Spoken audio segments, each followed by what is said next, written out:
Olá, pessoal! O Momento Papo de Mãe está no ar. Há mulheres que precisam ficar de repouso na gravidez. As causas e os tipos de repouso variam. Pode ser que isso aconteça só num período da gestação ou, em alguns casos, durante os 9 meses. E não é exagero. Se existir qualquer situação de risco para a grávida ou o bebê e o repouso for necessário, é preciso ser levado a sério. A Kelly, por exemplo, está grávida de 13 semanas do segundo filho ou filha, né? E está com algumas restrições, não é isso, Kelly? Exatamente. Estou de repouso ainda, na verdade, por indicação da médica, devido a algumas coisas, a um aborto que eu sofri há um tempo atrás, então eu não posso estar trabalhando, fazendo esforço físico, foi cortada a minha atividade física, entre outras coisas. É um repouso parcial, você não precisou Parcial. ficar de cama totalmente. Não. Eu posso sair para alguns lugares, mas não posso ficar fazendo muito esforço. Não fico muito tempo em pé, não fico pegando peso. Quem vai nos orientar desta vez é o Dr. Maurício Abrão, ginecologista e obstetra. Dr. Maurício, quais os sinais de que a mulher precisa ficar de repouso? Roberta, isso depende do momento da gravidez que a gente vai fazer essa orientação. Se for no primeiro trimestre, o que vai chamar a atenção do médico e deve chamar a atenção da gestante são as cólicas e algum sangramento, principalmente. Então, se isso acontecer, ela vai procurar o médico, ele vai medicar, ele vai fazer exame e, em geral, vai pedir para ficar em repouso provavelmente até 12 semanas. Por que 12 semanas? Porque é quando a placenta já assume a produção hormonal e o risco de abortamento do primeiro trimestre cai significativamente. Agora, isso pode acontecer no segundo ou no terceiro trimestre por outras causas. E daí quais seriam? No segundo trimestre, as principais causas de abortamento, de perda do nenê, são incompetência, por exemplo, do colo do útero em segurar. Então, aí também é mais importante ainda que haja repouso. E no terceiro trimestre, né, a partir das 28 semanas, a gente começa a ficar preocupado com outras questões clínicas que podem se relacionar a possíveis perdas. Não se chama mais abortamento, né, mas isso pode gerar repouso, às vezes problemas clínicos, hipertensão, descolamento de placenta baixa, e aí o repouso é fundamental também. A sua indicação foi por causa desse aborto que você teve anteriormente, é Sim, isso? eu tive um aborto natural. Com 2 meses após o aborto, eu descobri que eu estava grávida novamente. Então, todo o cuidado foi pouco. Algumas coisas ela me proibiu e outras eu, por conta, já evitei mesmo. Fora o mal-estar que eu já estava sentindo. E Kelly, como é que você está lidando com esse repouso, né?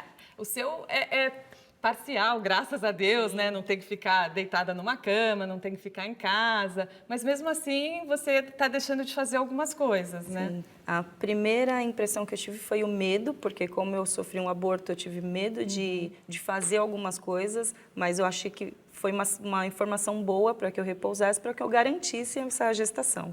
Difícil você parar de não fazer as coisas, você ficar só observando, você querer fazer e não poder. Mas está indo. Eu acho que agora eu estou no finalzinho para voltar já à vida normal. Pelo menos inserir algumas coisas novamente na minha rotina. Porque tem alguns repousos que a mulher precisa ficar de cama mesmo, né, doutor? O que é interessante é que nessa situação da Kelly, que é o primeiro trimestre, nem sempre o repouso é por causa da atividade física. Às vezes é para tirar a mulher do estresse, para tirar a mulher dos picos de adrenalina que o estresse determina e que podem ser ruins para uma gravidez que tem algumas fragilidades naquele começo. Mas por isso que a coisa é multifatorial e nem sempre é repouso absoluto. Entendi. Em que casos que daí o repouso é absoluto e pode acontecer até durante toda a gestação? A gente ouve falar, né, de mulheres que passam a gestação toda de cama. Imagina só ficar 9 meses de cama, né? Em geral, as causas do primeiro trimestre não se conectam com as do fim da gravidez. Em geral, são coisas separadas. A mulher fica em repouso no começo, volta ao normal e depois retoma no final da gravidez.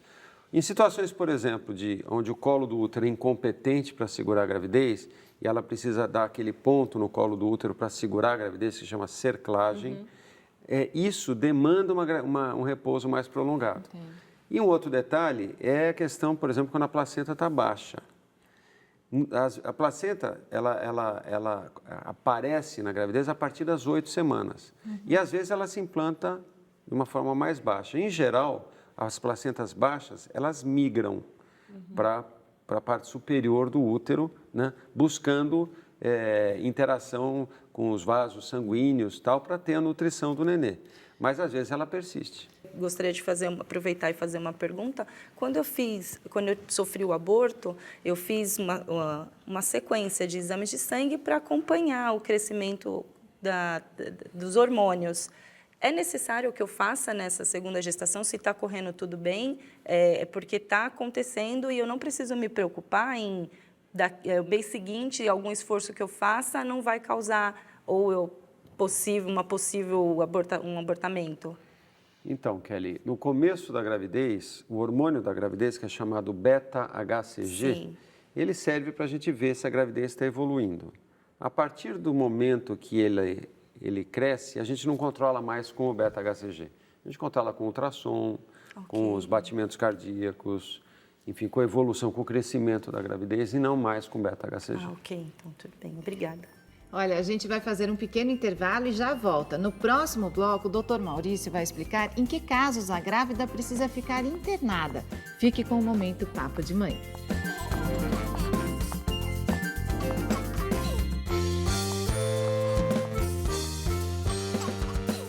Estamos de volta com o Momento Papo de Mãe, hoje falando sobre repouso na gestação. Doutor Maurício, há casos em que a grávida precisa ficar hospitalizada, né? Isso pode acontecer. Isso pode acontecer, em geral, eventualmente no primeiro trimestre é menos frequente. Né? Às vezes, quando o sangramento é muito importante. No segundo trimestre, a hospitalização, quando, por exemplo, a perda, os sintomas acontecem por incompetência do colo do útero em segurar o nenê, a hospitalização está relacionada com aquela ponto que se dá no colo do útero, que se chama cerclagem. A gente ouve também muito de que perda de líquido, isso pode acontecer, aí a grávida tem que ficar de repouso também? E aí a gente vai para o terceiro trimestre, ou depois das 20 semanas, principalmente, onde podem ter causas desde o que a gente chama de amniorexis prematura, de ruptura das membranas, né, que levam à perda de líquido. Quer estourar a bolsa prematuramente? Estourar a bolsa, e isso requer um repouso importante. Aí tem que ficar internada. Absoluto. Não sempre internada, nem sempre internada, mas muitas vezes internada porque ela fica mais perto da solução, Entendi. se tiver for que fazer o necessário. parto. Exatamente. Quer dizer, Kelly, não tem jeito, né? A gravidez é o que a gente costuma dizer aqui, não é uma doença, mas é um estado especial e em alguns casos a gente tem que abrir mão da rotina, né? Mudar um pouco a vida.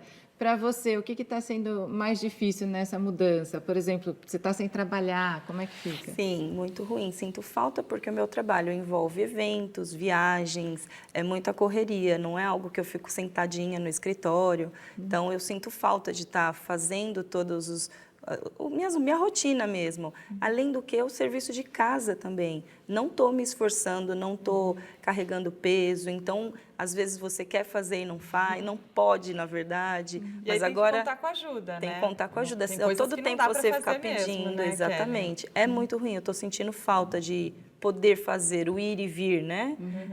E o seu marido está muito preocupado com você? Ai, ele é um lindo. Ficou muito preocupado. Aliás, ele foi muito forte, né? Como eu tive esse acontecimento anterior, e aí você descobre que está grávida de novo, todo aquele medo, aquele receio, ai, meu corpo vai acontecer novamente, e ele com todo cuidado, sempre fazendo tudo por mim, evitando o meu esforço, e a minha filha também, me ajudando bastante. Quer dizer, ficar sem trabalhar, você não tem direito a uma licença, Pois né? eu que me dei a licença por mim mesma, né? Fui lá, assinei e falei, não, preciso ficar em casa a pedido do médico, então mais um mês que vem ou logo mais eu estou aí de volta na ativa. Porque uma preocupação de muitas mulheres que trabalham, né, com carteira assinada é como é que vai fazer com o trabalho, né, doutor? Mas aí o médico dá um atestado que ela tem que se ausentar mesmo, não tem jeito, né? A gente pode dar um atestado no tempo que a gente prevê que vai haver o benefício do repouso. e, em geral, não temos problemas em relação aos empregadores em relação a isso. E os empregadores têm que entender também, né? sim. Que é um momento especial para aquela mulher, ela vai ter o bebê, a licença maternidade e vai voltar com todos os seus direitos garantidos. Sabe o que acontece muitas vezes? A grávida, no começo da gravidez, não quer contar no trabalho que ela está medo. grávida. Verdade. Então, isso é uma situação um pouco mais delicada. Mas, em geral, não há problema nenhum em relação a isso. E esse apoio que a Kelly falou é fundamental, né, doutor? Porque é um período que a mulher fica de repouso e aí ela acaba deixando de fazer muitas coisas e fica mais sensível, né? Exato, é essencial, por isso que a gravidez é do casal, né? E no caso dela, a gravidez é da família, né? É verdade. E sensível é a palavra principal, eu acho, que antes do mal-estar, a sensibilidade, tudo você chora, tudo você não consegue, porque eu não faço mais, não consigo, e tudo isso conta bastante. Faz parte.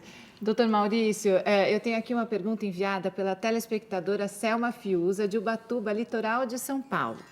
Ela diz o seguinte, olha, o médico me disse que eu tenho útero raso, que eu não tenho espaço suficiente no útero para gerar. Hoje tenho 44 anos. Se eu engravidar e tirar o bebê com 7 meses de gestação para ele acabar de se formar em estufa, isso seria possível?